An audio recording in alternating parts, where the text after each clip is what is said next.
Hello, this is Anton. I would like to talk about a very interesting maker, George Frederick Schwartz. Uh, he was born in 1785 in Strasbourg and died in 1850 in the same city. Now we can see the Strasbourg is very close to Germany, and it was part of Germany in history. So we can see this is a very interesting person living in a very interesting place who received both influences from France and Germany. So I would like to show to talk especially about this maker because I found some fantastic bows of Schwartz. First, Schwartz is we know it's a German name, and also his given name. If it is French, we will normally add an S here, but he is not so typical. So in his name there is no S in the George. Okay. So the first bow I want to show us is a bow made around 1825, and this bow from the opening of the throat of the frog, we can see it is opened upwards and downwards, especially upwards, and also the first color is pretty big, and there is barely. This is an early example of Schwarz bows, so there is no second color, and the curve is just like a part of a circle. It's not like not a typical French curve for the first color. Now, for the head, there is no ebony liner, and the head is low.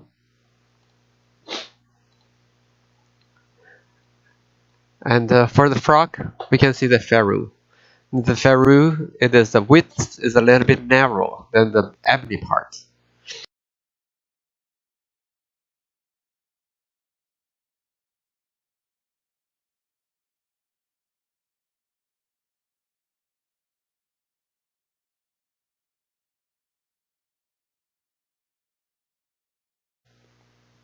The throat opening of the throat is wider, even a little bit sloping down on this side, and the slope is curving up here. Also from the middle, we can see the circle. This is a silver ebony bow, but we can see in the Parisian eye the the inlay between the ring and the pearl. This is not ebony. This could be turtle shell or even horn. And here we can see the first color of the button is pretty round. It's pretty round. It's not a typical French curve for a first color. And the second color we can't see very clearly, but we can see the marks of the file.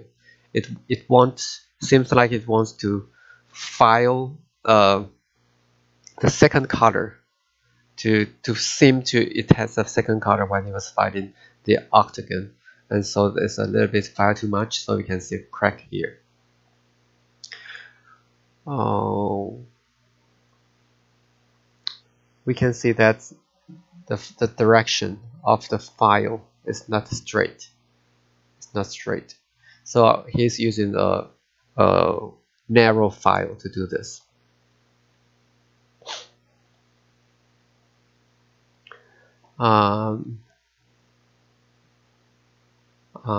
This is the tip, which is made of ivory. It seems not to be original, in my opinion.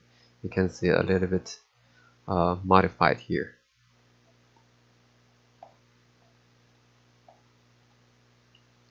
Again, let's check about the frog. We can see the ferrule is narrower than the ebony part of the the frog. One piece heel plate.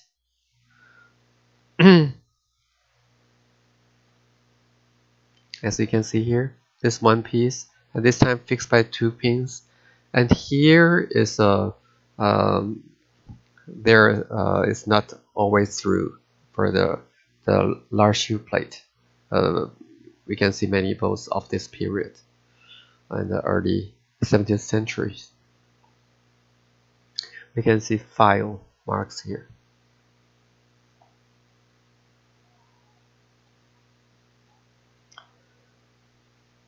From here we can see much clearly the reflections, the texture of the inlay. This is not ebony for sure. And there's a side. This is the audience side. We can see his stamp, Schwarz, and we can see this is a very the W. This is a very peculiar W stamp. In every angle we can see that this is not straight. The file is filed in this way.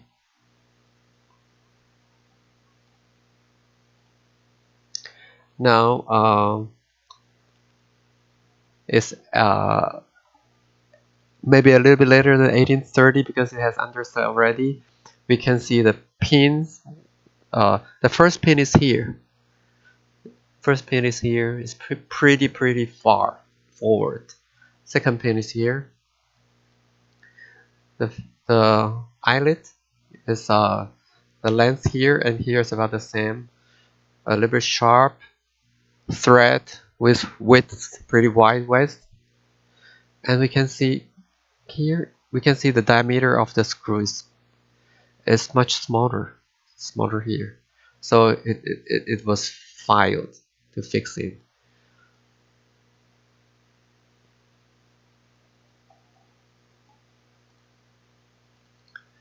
So this this is the second Schwarz bowl. Now let's move on to the third bowl.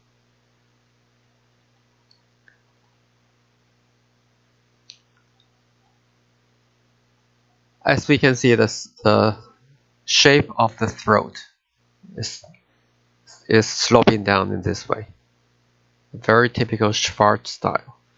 And the thumb projection is shorter than the than the thumb projection.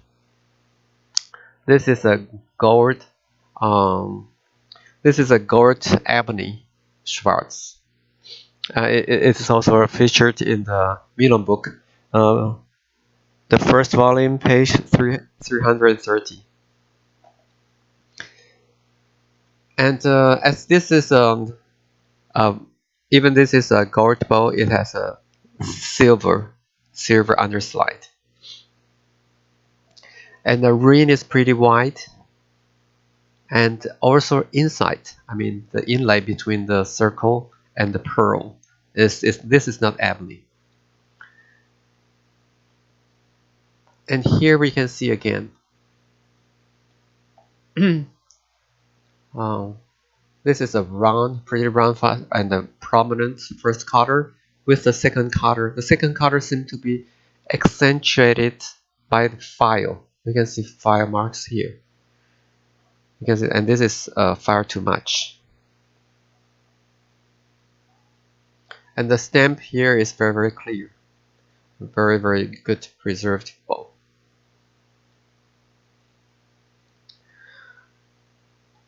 This is the tip. It is made of a gold plate, very thin gold plate, very typical. A very typical way of the Knopf family.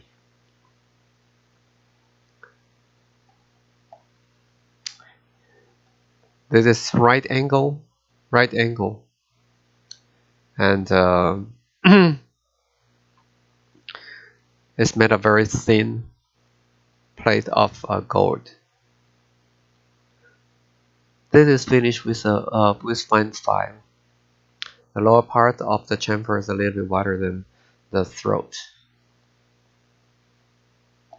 And I check carefully also the shape of the how it was planned. It was planned round, just like the German way. This is a quarter view of the frog, and we can see there's still ebony left here. It's not a complete for a large plate. A gold pin here, and this is one piece heel plate. And now we can see very clearly how he used the file in the slanted direction to make more visible the second color. And we can see this is very thin. The gold here, maybe it was very thin already, but this is very thin here, almost very thin here, and also in this side. So he's using a very narrow file to file the octagon of the button, and this way, and also in the back in this way.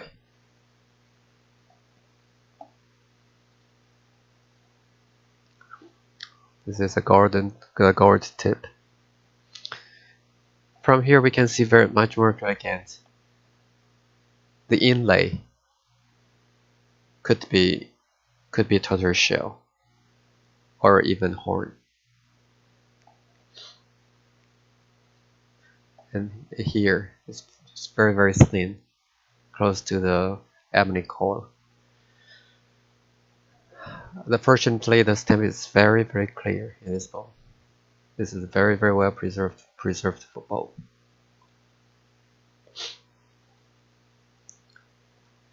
Again, you can see the inlay here and the very peculiar shape of W here.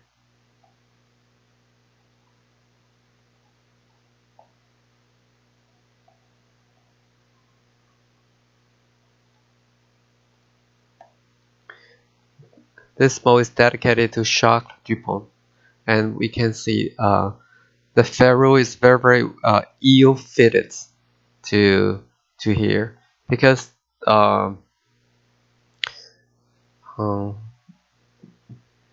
will see later what happened inside.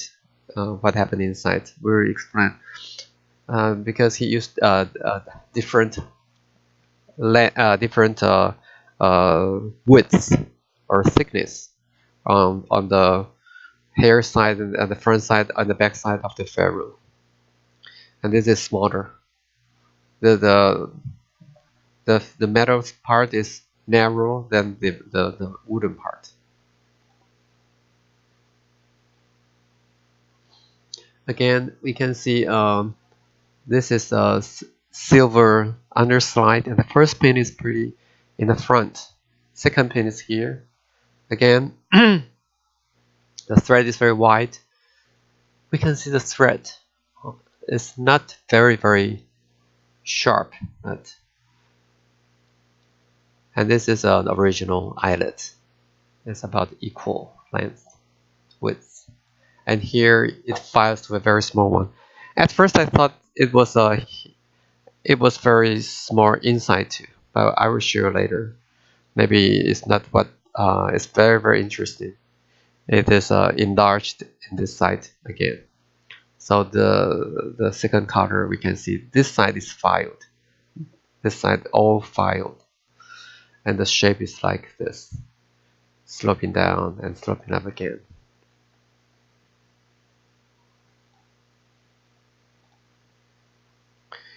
So the screw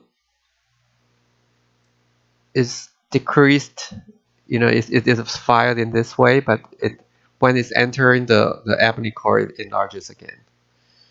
And the gold part is still big. It's still thick, I mean.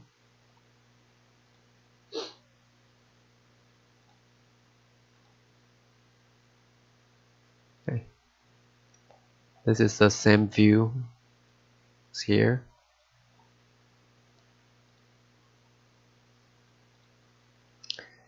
And we can see the front part. I think he's really influenced by François Xavier Tourt, so he wants to make the thickness of the ferrule to look thick. But if we refer to the Milan book,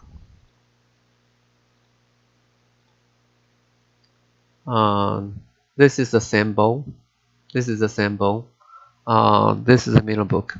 So he took off the ferrule, which I didn't do it today. In the front, the ferrule, the thickness is pretty thick on the semicircular part and also the lower part.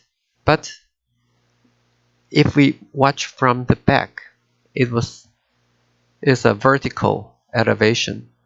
So in the back, it is not so thick, but there is an elevation in the front part of the ferrule.